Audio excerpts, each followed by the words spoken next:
호세아서는 소선지서 12권의 책 중에 첫 번째죠. 선지서들을 대할 때 하나님의 책망, 심판 이런 메시지를 만나니까 매우 무겁죠. 그런데 하나님이 진짜 주고자 하는 메시지는 어제 6장에서 나눴던 것처럼 하나님께로 돌아오라는 거거든요.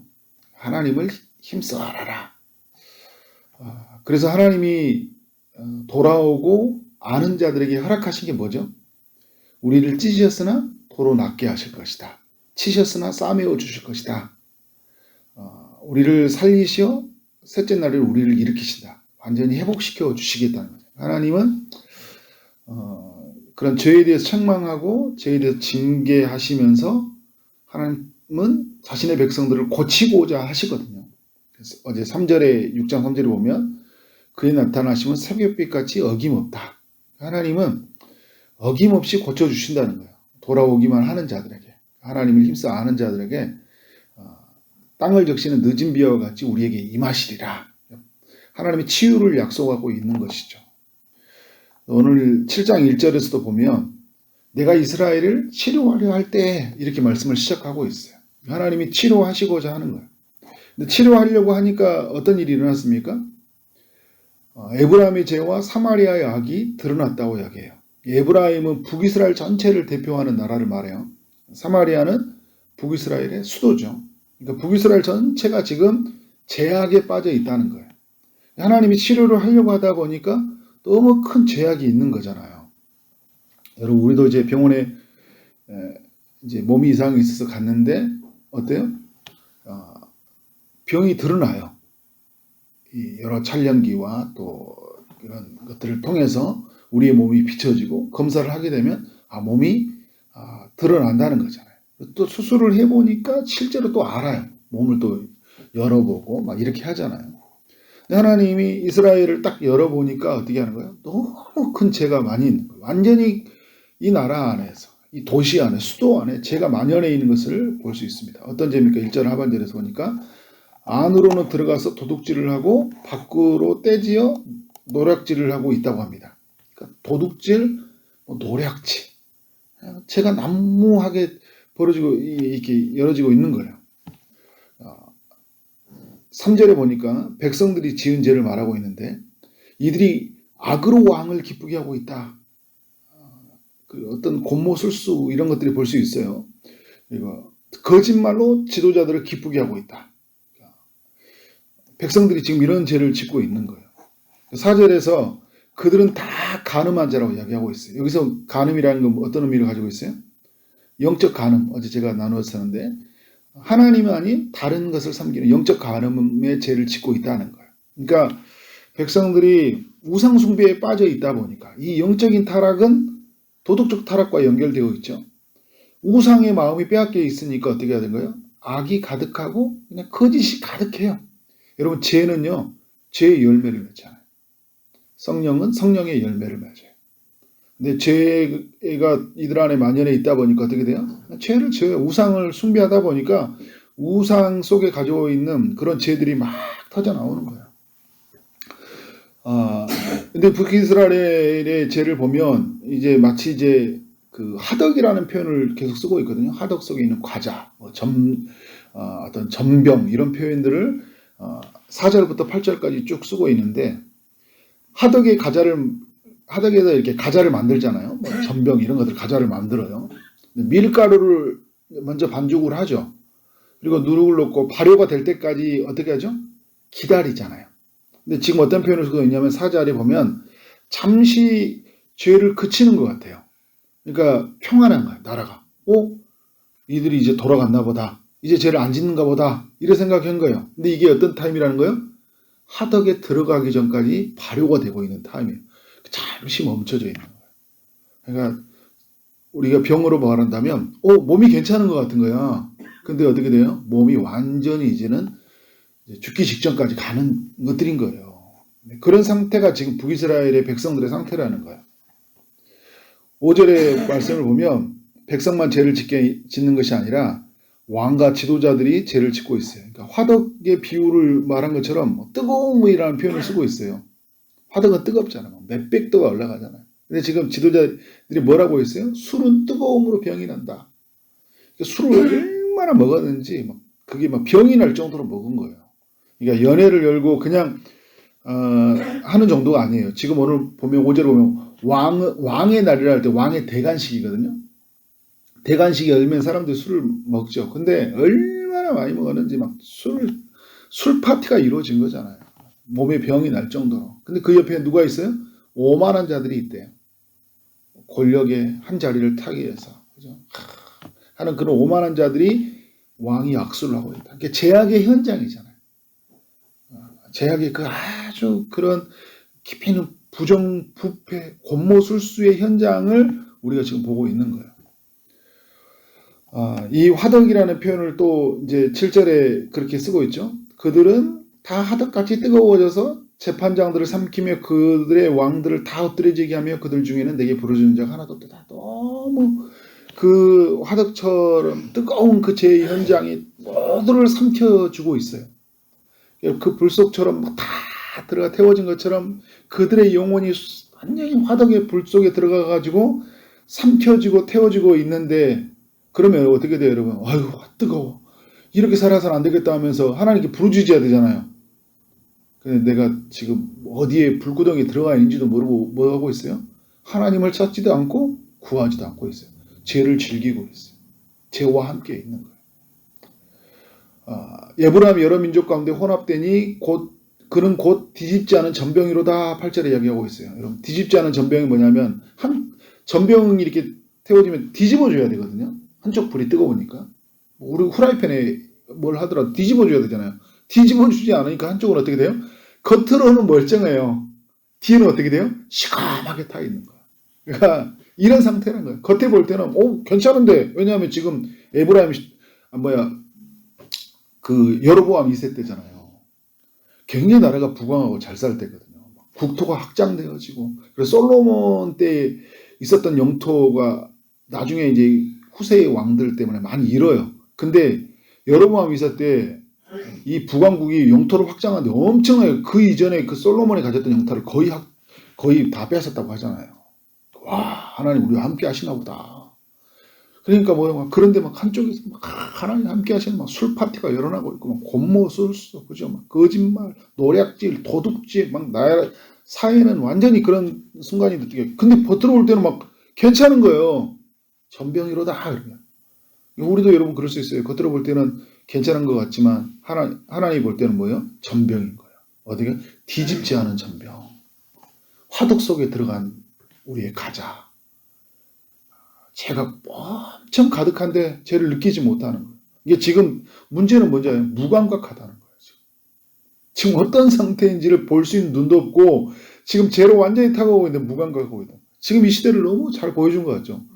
죄가 뭔지 잘 몰라요. 이게 우리가 죄를 짓고 있는지도 모르고 있는 거예요. 지금 이게 전병처럼, 뒤집지 않은 전병처럼 완전히 태워지고 있는데 그 상태인지도 모르고 있는 거예요. 9절에 보면 이방인들이 그들의 힘을 삼켰으나 알지 못하고 백성들이 무성할지도 알지 못하다. 그러니까 이방인들이 와가지고 그들이 삼키고 있는데 잘 모르고 있어요. 점점 이들은 이방인에 의해서 힘이 빼앗기고 있는데요. 거대한 힘에 의해서 그 힘 속에 그 유혹하는 성길에 그들은 들어가고 있지만 알지 못하고, 백성이 무성하고, 그러니까 백발이 무성할지라도 알지 못하는 그 노인들, 지혜가 많은 노인들이 많이 있어라도 어떻게 된 거예요? 전혀 이 시대를 분별하지 못하고 시대의 그 죄의 흐름에 따라서 급류에 휩쓸려간 것처럼 다 모든 사람들이 그렇게 가고 있어요. 그러니까 10절에서 어떤 게 하고 있어요? 이스라엘의 교만이 그 얼굴에 드러났다. 그러니까 5장에서도 쭉 이야기하는 거냐면 교만에 대한 이야기를 하거든요. 교만이 얼굴에 드러났다. 이 모든 일을 당하여도 그들은 어떻게 하고 있어요? 하나님께로 돌아오지도 아니하고 구하지도 아니한다 이야기하고 있어요. 이런 일을 당하면 하나님께 돌아가야 되잖아요. 천부의 의지 없어, 그죠? 우리가 구할 것이 어디 있어요? 우리의 죄를 해결할 것이 어디 있어요?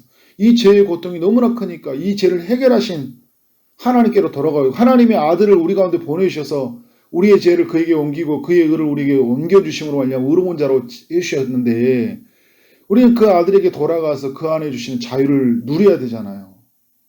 돼지 지엽 열매를 먹으면서 이게 그 고통인 줄 알고 어떻게 돼요? 아버지께로 돌아가야 되잖아요. 돌아가지 않은 거예요. 이게 지금 북이스라엘의 상태예요. 돌아가지 않아요. 남유다하고 북이스라엘의 차이가 그거예요. 남유다는 돌아가잖아요. 북이스라엘은 돌아가지 않는 거예요. 뭐냐면 11절 보니까 어리석은 비둘기가 지혜가 없어서 애굽을 향하여 부르짖으며 아수르로 가는도다. 하나님께로 돌아가지 않고 어디로 가고 있어요? 아수르로 가고, 지금 아수르 멸망된 적이 이야기하고 있거든요. 그러니까 눈에 보이는 힘으로 따라가는 거예요. 저기가 안전할 것 같은 거예요. 아수르에 가면, 그리고 애굽에 가면, 그러니까 둘 사이에서 줄타기 하고 있죠. 미국과 중국 사이에 우리가 줄타기 하듯이 아수르로 가야 될까요? 애굽으로 가야 될까요? 하나님 말하고 있는 거예요. 나에게로 돌아오라는 거예요. 12절에 보니까 막 공중에 하나님이 이제 심판을 이야기하고 있죠. 그들에게 가게 되면 내가 그물을 그 위에 쳐서 공중의 새처럼 떨어뜨리고 그 해중에 돌려준 그들을 징계하리라. 13절에 화 있을지언정 그들이 나를 떠나 그릇 같음이라 하는 거예요. 나를 떠나고 있다는 거예요. 패망할지언정 그죠? 화 있을지언정 징계하리라. 패망할지언정 계속 이야기하고 있어요. 그들은 건져주려고 하나 그들이 나를 거슬려 거짓을 말하고, 하나님이 그들을 고쳐주려고 하거든요. 지금 치료하실 때라고 하잖아요. 근데 뭐라고 했어요? 거슬리는 거예요. 거짓을 말. 하나님 괜찮아요. 끼어들지 마세요. 하나님 저는 자기의 상태를 알지도 못하고 거짓을 말하고 있어요. 괜찮다. 성심으로 나를 부르지 않는데 마음으로 부르주지 않아요. 겉으로는 막 그런 척 하는 거겠죠. 막 북이스라엘이 하나님과 언약을 맺은 사람이니까. 그래 우리는 하나님께 예배해야 되지. 하나님을 경배해야지. 말씀 봐야지. 기도해야지. 근데 마음은 뭐예요? 죄로 가득해 있어요. 거기 하나님께로 돌아가고자 하는 마음이 없어요. 나를 거역하고 있다. 침상에서 슬피 부르짖으며 새 포도주로 말미암아 나를 거역하고 있다. 이게 침상에서 부르짖는데 뭐야? 이게 지금 죄로 말미암아 완전히 가득 찬 채 살아가고 있지 하나님께 돌아가고자 않다 이야기하고 있어요. 악을 깨하고 있다. 15절에 16절 그들은 돌아오나 높으신 자에게 돌아오지 아니한다. 돌아가는 것 같은데 누구에게 돌아가지 않는 거예요? 하나님께 돌아오지 않는다는 거잖아요. 그들의 지도자들은 그들의 혀로 거친 들로 말미암아 칼이 엎드려지니 이것이 애굽 땅에서 조롱거리가 되리라. 그러니까 애굽 땅으로 도망가는 사람들 많이 있었거든요. 근데 뭐예요? 자기가 선택했던 그것이 너무 어리석은 것이었고 결국은 그것에서 어떻게 해요? 조롱거리로 맞이한다 이야기를 하고 있어요. 여러분 호세아 7장에서 하나님이 어떤 분인지를 우리에게 계속 알려주고 있죠. 하나님 치료하신 분이시다. 치료하시기 위해서 우리의 죄를 드러나게 하시고 우리를 고치시려고 하시는 분이다. 근데 하나님은 고쳐주시기 위해서 주님이 하시는 말씀은 뭐냐면 우리 6장과 다시 연결해보면 하나님은 자신에게 돌아오라고 하는 거거든요. 돌아오라. 돌아오면 하나님이 어떻게 된 거예요? 내가 다 고쳐주시겠다는데 백성들은 어떻게 하고 있어요? 돌아오지 않고 자기의 길로 가고 있다는 거예요. 자기의 생각에 빠져서. 내가 어떤 상태인지를 알지 못해요. 그래서 여러분 칼빈은요. 우리가 하나님을 알 때 비로소 내가 누구인지 안다는 거예요. 내가 누구인지 그리고 내가 어디로 가고 있는지를 알게. 그러니까 지금 북이스라엘은 하나님을 알지 못하고 있어요. 우리에게 주는 교훈이 그거예요. 하나님을 알고 하나님을 알아야 된다. 하나님께로 돌아가야 된다. 하나님께로 우리의 삶을 어떻게 되는 거예요? 가지고 가서 우리의 죄는 우리의 힘으로 해결할 수 없으니까 주님이 오셔서 그의 아들의 피로 우리를 깨끗게 하시고 그 아들 안에서 자유를 누리고 그죠? 우리는 그렇게 우리가 하나님 앞에 살아가야 된다. 어떤 순간에서도 우리의 어떤 상황에 있을지라도 이 죄의 문제를 해결할 수 있는 것은 하나님밖에 없다는 것을 알고 우리는 하나님의 사람들은 어떻게 하냐면 하나님께로 나아가야 돼요. 그렇게 나아가는 여러분 되어지길 원합니다. 죄를 미워하시고 죄를 치유하시는 자신에게 돌아오는 자에게 회복시켜 주시는 그 하나님 앞에 나아가서 그 모든 죄로부터 자유를 얻고 믿음으로 살아가는 여러분 삶 되어지길 원합니다. 세상은 악을 깨하고 거짓을 말하고 살아가지만 우리는 말씀을 따라 살아가는 사람, 하나님만을 따라가는 우리의 삶이 되기를 원합니다. 어리석은 자들은 자신이 죄 아래 있는지도 모르고 하덕같이 뜨거운 불 아래에서 그것이 얼마나 고통인지 잘 모르지만 우리는 하나님의 영이 우리와 함께 하심으로 말미암아 죄가 얼마나 고통스러운 건지를 알고 우리의 죄를 해결하시는 주님 앞에 나아가서 우리의 삶의 진정한 기쁨 자유를 온전하게 누리기를 주의 이름으로 축원합니다. 아멘. 기도하도록 하겠습니다. 하나님 아버지, 호세아서 7장을 통하여 우리 모두에게 말씀하시니 감사합니다. 주님, 우리를 치료하시기 위해서 찾아오심을 믿습니다.